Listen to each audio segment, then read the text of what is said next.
Good morning, I'm Dr. Greg Steiner, and this morning I'm going to show you how to virtually place an implant using cone beam technology to place it. For simplicity, we've already taken the dental CT on this patient. I've already mapped the nerve. You can see where the nerve runs down here in the jaw. We want to stay as far away from that nerve as we possibly can so that we don't cause a numb lip. So what I'm going to do here now is I'm going to choose the implant that I want to place here in this patient. On this one here, I'm going to be using a Nobel Biocare implant. We're going to be placing it where her molar used to be.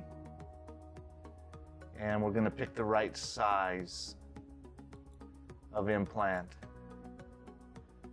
So we'll go ahead and place it right now. You can see right here, we're placing it in the jaw. The nerve is right here. So we want to stay away from that. I've picked kind of a short, fatter implant to put in there. We want to make sure that we're down at bone level or just a little bit below it.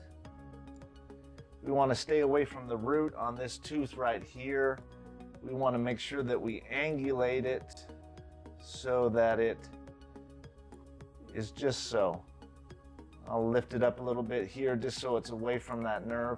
And so what we've done here is we've virtually placed the implant in your mouth so that it is safer and more predictable for you.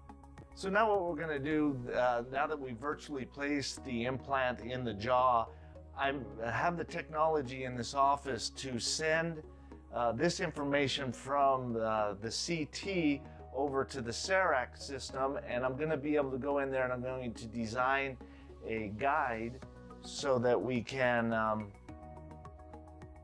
mill out a surgical guide that will be placed over your teeth so that the implant, the dental implant, is placed exactly where it was on the computer screen. So there's no deviation. We don't have to worry about the nerve, if it's outside the bone or anything like that. This process just makes it safer and more predictable for you, the patient.